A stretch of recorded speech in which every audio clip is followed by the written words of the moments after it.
Andhra Paris తెనాలిలో అధునాతన హంగులతో మీకు స్వాగతం పలుకుతోంది ఈ కన్వెన్షన్. వెడ్డింగ్స్, రిసెప్షన్స్, ఎంగేజ్మెంట్స్, కాన్ఫరెన్స్లు, సెమినార్స్ మరియు అన్ని రకాల ఫంక్షన్లకు అనువైన వేదిక. ఈ convention function hall AC, RTC bus stand out gate ఎదురు, తెనాలి. Cell number 7288856666.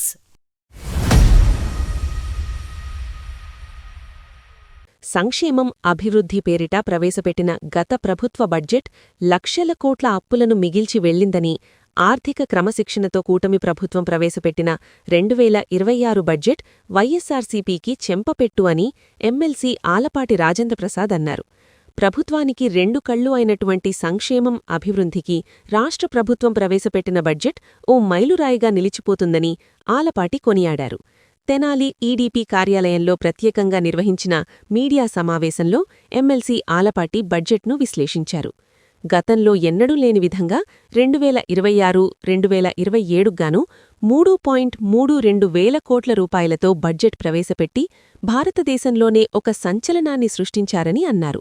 గత ప్రభుత్వంలో నిర్వీర్యమైన ప్రజా వ్యవస్థను మెరుగుపరిచేందుకు ఈ బడ్జెట్ ఒక సంజీవిని అన్నారు.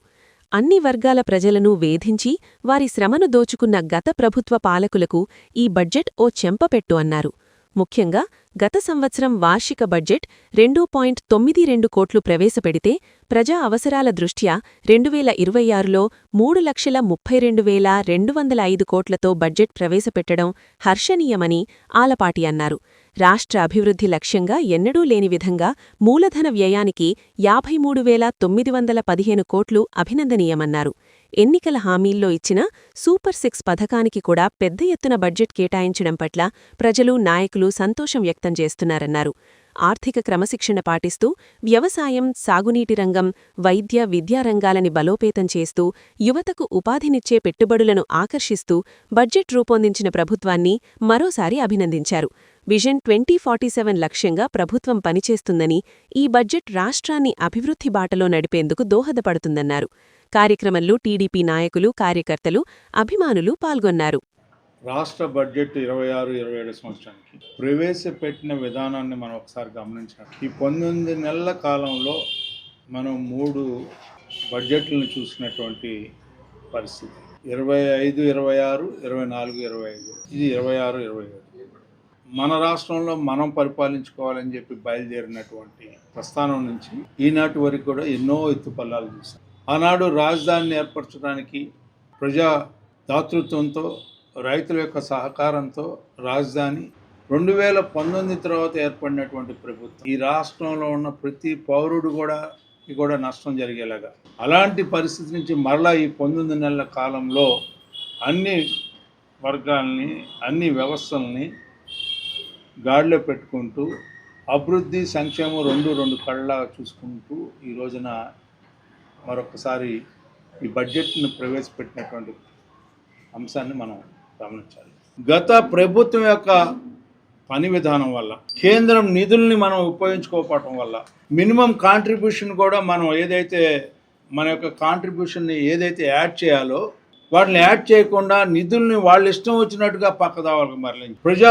ఉపయోగపరమైనటువంటి అంశాలకి తిలోదకాలు ఇచ్చి ప్రజల్ని మోసం చేస్తూ, ప్రజలకి భ్రమలు కల్పిస్తూ మసిపూసి మారేడుకాయ చేయడానికి ప్రయత్నించి తదనుగుణంగా వాళ్ళు ఇష్టం వచ్చిన రీతిలో వాళ్ళు నిధులు వినియోగించడం వల్ల కేంద్రం నుంచి రావాల్సినటువంటి నిధుల్ని మనం తెచ్చుకునేదానికి ఈ రోజున వ్యయ ప్రయాసాలకు లోనవుతా ఉంది ఈ ప్రభుత్వం. ఈ రాష్ట్రాన్ని ఏ రకంగా మనం ముందుకు తీసుకెళ్ళగలుగుతామని చెప్పి ఏదో అంకెలు చూపించి మోసం చేయాలనేది కాదు. ఇక్కడ దిక్సూచిలాగా ఈరోజు నువ్వు ఏ రకంగా ఉన్నావో రేపటి భవిష్యత్తుకి మార్గం వేసుకునేలాగా అన్ని రంగాలకి కూడా తగిన ప్రాధాన్యత ఇచ్చి, ప్రాధాన్యత క్రమంలో మౌలికమైనటువంటి అంశాలు, మానవ వనరులు ఎక్కడైతే పెరుగుతాయో అక్కడ నిజమైన అభివృద్ధికి శ్రీకారం చుట్టిన వాళ్ళు అవుతామని చెప్పి ఆ రకంగా ఈ రోజున విద్యకి ప్రాధాన్యత ఇచ్చి పాఠశాల విద్య దగ్గర నుంచి ఉన్నత విద్య వరకు కూడా అనేక రూపాల్లో ఈ రోజున మానవ వనరుల్ని పెంచుకునే ఆలోచన చేస్తున్నటువంటి కూటమి ప్రభుత్వం. ఈ రోజున డబుల్ ఇంజన్ సర్కార్ వల్ల, కేంద్ర ప్రభుత్వం యొక్క సహాయ సహకారాల వల్ల ఈ రోజున చట్టబద్ధత అమరావతి రాజధానికి తీసుకురావడం జరిగింది అనేది కూడా మనందరం కూడా గుర్తుపెట్టుకోవాలి. అదేవిధంగా పోలవరానికి మనం కేటాయించడమే కాకుండా కేంద్రం యొక్క సహాయ సహకారం వల్ల కూడా జూన్ 2027 కల్లా పోలవరం ప్రాజెక్టు ద్వారా నీటిని రైతాంగానికి ఉపయోగపడేలాగా ఆ ప్రాజెక్ట్ని నిర్మిస్తూ ఉన్నారనేది కూడా మనం గుర్తుపెట్టుకోవాలి. గతంలో ఆర్బీకేల కింద కళ్ళంలోనే కొంటామని చెప్పి కళ్ళందారుని పోయింది, ఆర్బీకే దారులుగా పోయింది. కానీ ఈ రోజున ఏదైతే 7,000 కోట్ల రూపాయల పైగా పంటలలో మేము సేకరించామో ఆ రైతులకి 8 గంటల లోపలే 3 వంతులు నిధులు కేటాయించడం జరిగింది. మిగతా 24 గంటల లోపల మిగతా నిధులను కేటాయించడం, చెప్పిన మాట నిలబెట్టుకునే ప్రభుత్వం. సంక్షేమం సూపర్ 6 ద్వారా ఏదో మాట్లాడుతూ ఉన్నారు. ఇవాళ మీరు ఈ రాష్ట్రాన్ని పూర్తిగా నాశనం చేసిన వాళ్ళు మీరు ఇవాళ మాట్లాడటానికి ప్రయత్నిస్తూ ఉన్నారంటే వేదాలు వాళ్ళు ఇచ్చినట్టుగా ఉంటాయి. భారతదేశంలో దాదాపు 150 కోట్ల ప్రజానీకం ఉంటే ఒక్క 5 కోట్ల ప్రజానీకానికే ఈ వరం. 6,000 రూపాయల పెన్షన్, 10,000 రూపాయల పెన్షన్, 15,000 రూపాయల పెన్షన్ ఎక్కడన్నా ఉందా అని చెప్పి నేను అడుగుతా ఉన్నా. ఈ భారతదేశంలో అన్ని రాజకీయ పార్టీలు, ఏదో ఒక రాజకీయ పార్టీలు భాగస్వాములైనటువంటి పార్టీలు ఉన్నాయి.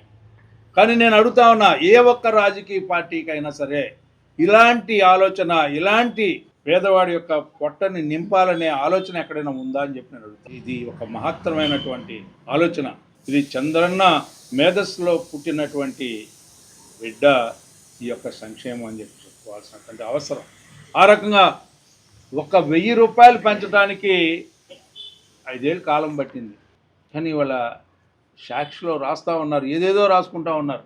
నేను అడుగుతా ఉన్నా, 5 సంవత్సరాలు నీకు 250, 2,250, 2,500, 2,750, 3,000 అని చెప్పుకోవడానికి 5 సంవత్సరాలు పట్టింది. కానీ చంద్రబాబు నాయుడు గారు అధికారంలోకి వచ్చిన తర్వాత 3,000ని 4,000 చేయటమే కాకుండా గతంలో ఎప్పుడైతే ప్రకటించానో, నేను ఏ మార్చిలో అయితే ప్రకటించానో ఆ మార్చి, ఏప్రిల్, మే కూడా కలిపి జూన్లో ఆ 3 నెలలకు కూడా 3,000 కలిపి ఇచ్చినటువంటి కూటమి నాయకత్వాన్ని గుర్తు చేస్తా ఉన్నా. ఈ రకంగా ఈ బడ్జెట్లో పొందుపరిచిన ప్రతి అంశం ఈ రోజున మనం గమనించినట్లయితే విద్యుత్ యొక్క సరళ ఎప్పుడు కూడా పెరుగుతూ ఉందే తప్పితే first time true up charges true down చేసిన ఘనత ఈ కూటమి నాయకత్వాన్ని, చంద్రన్న నాయకత్వం. ఎవరు కూడా ఇంతవరకు చేయలే. మనం గతంలో ప్రభుత్వంలో ఉన్నప్పుడు కూడా ఇది సాధ్యపడలా. కానీ ఇప్పుడు ఇది నా ప్రభుత్వం యొక్క ఆలోచన అని చెప్పి సంక్షేమానికి గత ఏడాది 41,726 కోట్లు కేటాయిస్తే ఈ ఏడు 53,190 కోట్లు కేటాయించడం అంటే అన్ని వర్గాలకి న్యాయం జరగాలి.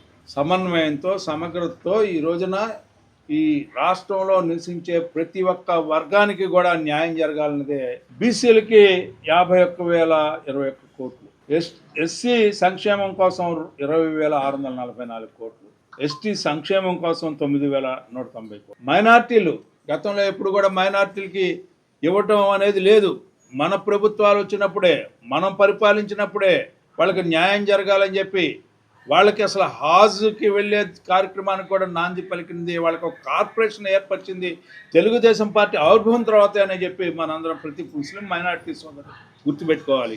నాకు తెలిసినంత వరకు నేను మొట్టమొదటిసారిగా ఎమ్మెల్యే అయ్యేటప్పటికే ఉమ్మడి రాష్ట్రంలో కూడా 2 లక్షలు ఉండే పరిస్థితి నుంచి 17-18 లక్షలు పంపు సెట్లు అవడానికి కారణం ఏంటంటే ఆ రోజున హార్స్ పవర్ 50 రూపాయలు అనేది తెలుగుదేశం ఆధ్వర్యంలో ప్రకటించిన తర్వాత ప్రతి ఒక్కరూ వినియోగించుకోవాలనే ప్రయత్నం. ఈ రోజున విభజన జరిగిన ఈ రాష్ట్రంలో కూడా దాదాపు 17 లక్షల పంపు సెట్లు ఉన్నాయి. వీళ్ళందరికీ ఉచితంగా 9 గంటల కరెంట్ ఇవ్వటమే కాకుండా వీళ్ళకి విద్యుత్ రాయితీ ఇవ్వడం వల్ల ఈ రోజున దాదాపు 11,000 కోట్ల రూపాయలు వీటికి కేటాయించడం జరిగిందని చెప్పి ప్రతి రైతుకి కూడా ఇది ఉపయోగపడేలాగా మరలా ఈనాడు కొత్తగా దాదాపు 70,000 కనెక్షన్స్ను మనం ఈ రాష్ట్రంలో ఇవ్వటం జరుగుతూ ఉందని కూడా మనం గుర్తుపెట్టుకోవాల్సిన అవసరం.